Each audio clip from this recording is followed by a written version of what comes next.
أعوذ بالله من الشيطان الرجيم.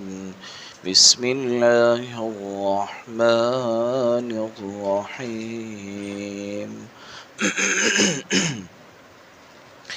الله لا إله إلا هو الحي القيوم لا تأخذه سنة ولا نوم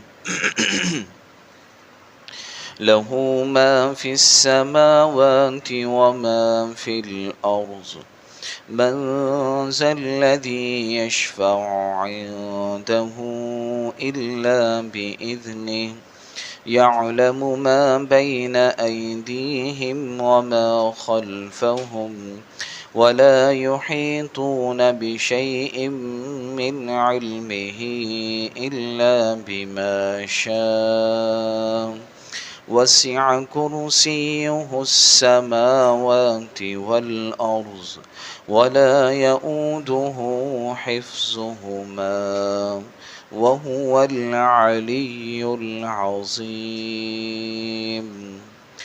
صدق اللہ العظیم.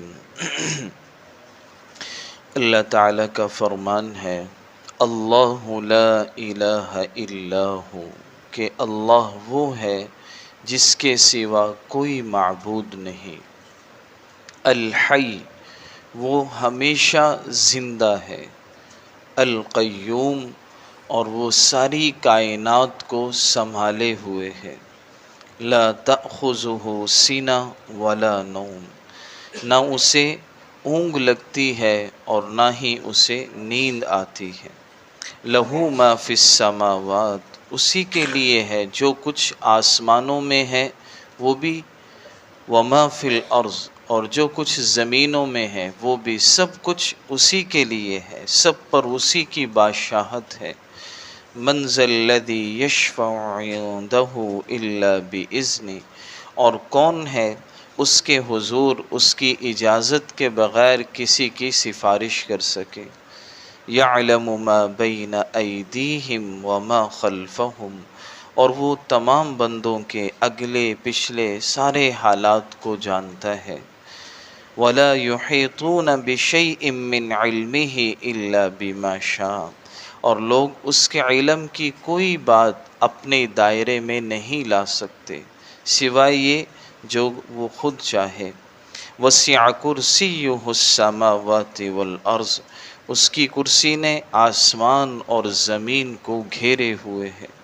ولا یؤودہ حفظہما، اور وہ ان دونوں کی نگہبانی سے اسے ذرا بھی بوجھ نہیں ہوتا.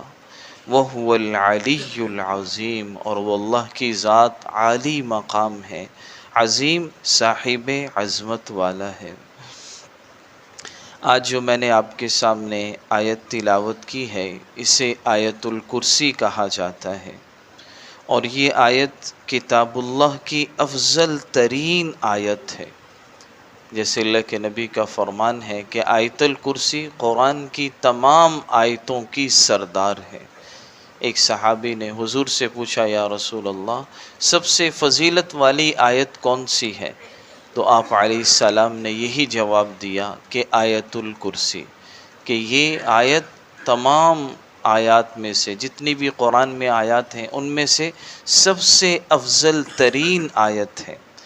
اور یہ آیت جو ہے 50 کلمات پر اور 10 جملوں پر مشتمل ہے، اور اس میں 17 بار، اس ایک آیت میں 17 بار اللہ تعالیٰ کا ذکر آیا ہے، اللہ کا نام آیا، کہیں صراحتاً کہیں اشارتاً، جو ہے 17 مرتبہ اللہ کا نام آیا. اور اللہ کے نبی صلی اللہ علیہ وسلم نے اس آیت کی بڑی فضائل بیان فرمائے. ایک حدیث مبارکہ میں اللہ کے نبی کا فرمان ہے من قرأ آیت الکرسی فی دبر کل صلاۃ مکتوبۃ، کہ جو شخص آیت الکرسی ہر فرض نماز کے بعد صرف ایک دفعہ پڑھے گا، لم یمنعہ من دخول الجنۃ الا ان یموت، فرمایا اس کے اور جنت میں جانے میں صرف موت کا فرق ہے، صرف موت کا انتظار ہے۔ جیسے وہ مرے گا فوراً اسے جنت جیسے حالات اس کے لیے شروع ہو جائیں گے، اس کی قبر ہی اس کے لیے جنت بن جائے گی۔ اس لیے ہمیں آیت الکرسی کو ہر فرض نماز کے بعد ضرور پڑھنا چاہیے، اور اللہ کے نبی کا یہ فرمان ہے، وہ حضور نے حکم دیا۔ اور اسی طرح اس آیت کی اور بہت فضیلت ہے۔ اللہ کے نبی صلی اللہ علیہ وسلم کا فرمان ہے کہ اذا آویت الی فراشک، کہ جب بھی تم بستر پر لیٹو فقرأ آیت الکرسی، تو آیت الکرسی پڑھ لیا کرو، اس سے اللہ تعالیٰ تمہاری حفاظت فرمائیں گے، اور صبح تک شیطان تمہارے پاس نہیں آ سکے گا۔ اور بھی اس حدیث مبارکہ میں اس آیت کے بہت فضائل بیان کیے گئے، تو اس لیے ایک تو نماز کے بعد ہم ضرور اس کو پڑھا کریں، اسی طرح رات کے وقت جو ہے آیت الکرسی پڑھیں، اس کی برکت سے اللہ ہماری ہر قسم کی جو ہے شر سے، چوری سے اللہ ہماری حفاظت فرمائیں گے۔ یہ بھی آتا ہے ایک دفعہ پڑھ لیں گے اپنی حفاظت ہوگی، ایک دفعہ اور پڑھ لیں گے پورے گھر کی حفاظت اللہ تعالیٰ فرما دیں گے۔ تو بہرحال اس آیت جو ہے اس میں 10 جملے ہیں۔ پہلا جملہ کیا ہے؟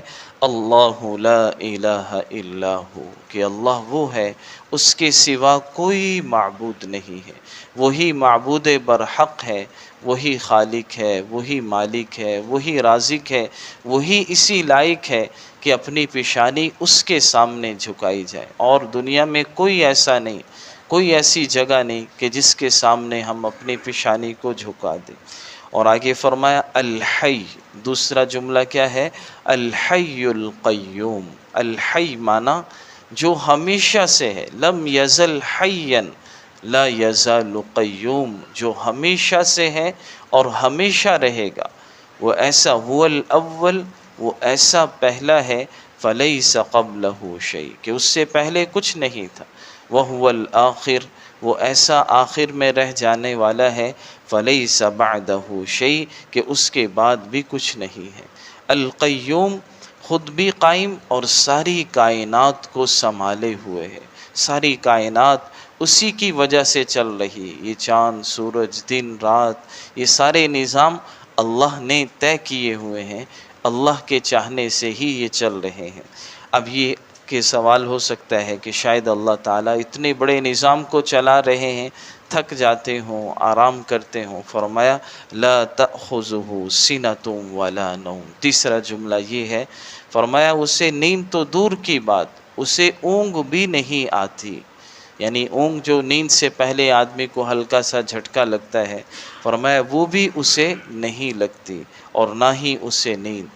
اور فرمایا لہو ما فی السماوات وما فی الارض، کہ آسمانوں میں جو کچھ ہے وہ بھی، وما فی الارض، زمینوں میں جو کچھ ہے وہ بھی، سب کچھ اسی کا ہے، ساری کائنات پر اسی کی بادشاہت ہے، ایک ذرہ بھی اللہ کے چاہے بغیر جو ہے نہیں ہل سکتا، ایک درخت کا پتا زمین پر نہیں گر سکتا، کچھ بھی نہیں ہو سکتا جب تک اللہ نہ چاہے۔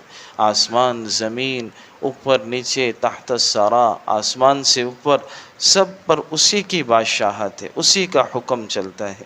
آگے فرمایا من ذا الذی یشفع عندہ الا باذنہ، کہ کون ہے اس کے حضور اس کی اجازت کے بغیر کسی کی سفارش کر دے، اس کے سامنے جب تک وہ اجازت نہیں دے گا کوئی بھی بات نہیں کر سکے گا، کوئی بھی نہیں بول سکے گا، جسے اللہ اجازت دیں گے سفارش کی وہی کر سکے گا، ورنہ کسی کی کوئی مجال نہیں کہ اللہ کی بارگاہ میں کسی کی سفارش کر سکے۔ فرمایا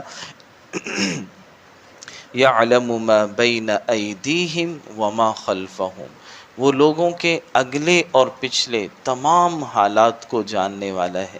ہم تو آگے دیکھیں تو پیچھے سے ہم غافل ہو جاتے، دائیں دیکھیں تو بائیں نہیں ہمیں نظر آتا، بائیں دیکھیں تو دائیں نظر نہیں آتا، لیکن اللہ ہر وقت دائیں بھی دیکھتے ہیں، بائیں بھی، آگے بھی، پیچھے بھی، بندوں کے تمام حالات سے واقف ہیں۔ کتنے اربوں انسان ہیں، 8 ارب سے زیادہ دنیا میں انسان ہیں، لیکن سب کے دل کے خیالات کو بھی وہ جاننے والا ہے، زبان سے جو الفاظ نکل رہے ہیں سب کے اللہ سب کو جاننے والا۔ سارے لوگ بھی اگر ایک میدان میں جمع ہو جائے، اولین و آخرین بھی، جو فوت ہو چکے ہیں وہ بھی، جو ابھی پیدا ہونے وہ بھی، سب ایک میدان میں جمع ہو جائیں اور سب اپنی اپنی زبان میں بات کریں اللہ سے، اللہ سب کی بات کو سنیں گے بھی اور سب کی بات کو سمجھیں گے بھی۔ وہ ایسی ذات ہے، ایسی علیم بذات الصدور ذات ہے۔ آگے فرمائے وَلَا يُحِيطُونَ بِشَيْءٍ مِّنْ عِلْمِهِ إِلَّا بِمَا شَاءَ۔ اگلا جملہ یہ ہے کہ اس کے علم کی کوئی بات لوگ اپنے جو ہے دائرے میں نہیں لا سکتے۔ اس نے کیا کرنا ہے، کیا اس نے طے کر رکھا ہے، یہ کسی کو معلوم نہیں۔ غیب کا علم کوئی نہیں جانتا سوائے اللہ کے۔ غیب کا علم اسی کے پاس ہے، ساری غیب کے علم کی چابیاں اسی کے پاس۔ وسع کرسیہ السماوات والارض، فرمایا اس کی کرسی نے آسمان اور زمین کو گھیرے ہوا ہے۔ اس کی جو کرسی ہے وہ آسمان اور زمین سے بہت بڑی ہے۔ فرمایا حدیث مبارکہ میں یا رسول اللہ، ایک صحابی نے پوچھا یا رسول اللہ وہ کرسی کیا ہے؟ فرمایا وہ کرسی آسمان اور زمین سے بہت بڑی ہے۔ آسمان اور زمین بھی اس کے مقابلے میں ایسے ہیں جیسے بہت بڑے میدان کے اندر ایک چھلا پڑا ہو۔ تو یہ فرمایا کہ اللہ کی ذات کتنی بڑی ذات ہوگی۔ آگے فرمایا وَلَا يَؤُودُهُ حِفْظُهُمَا، وہ آسمان اور زمین کے نگہبانی سے کرنے سے اس کو بالکل بھی ذرا بھی بوجھ نہیں ہوتا۔ ایسا نہیں کہ اللہ کو پریشانی ہوتی ہے اتنا بڑا نظام چلانے سے، ہم سے ایک گھر نہیں چلتا، اس کے مسائل نہیں دیکھ سکتے ہم، ایک چھوٹی سی فیکٹری ہم نہیں چلا سکتے، ایک اکیلا آدمی، کتنے آدمی ہمیں رکھنے پڑتے ہیں، لیکن فرمایا اللہ اتنے بڑے نظام کو چلا رہے ہیں، اس سے اس کو کوئی ذرا بھی آسمان زمین کی نگہبانی کرنے سے ان کو اللہ تعالیٰ کو ذرا بھی بوجھ نہیں ہوتا۔ فرمایا وَهُوَ الْعَلِيُّ الْعَظِيمُ، اللہ کی ذات بہت بڑی عالی مقام ہے، بہت بڑے رتبے والا ہے، العظیم، اور وہ بہت ہی عظمت والا ہے، صاحب عظمت ہے۔ اللہ تعالی ہم سب کو عمل کی توفیق عطا فرمائے۔ الحمدللہ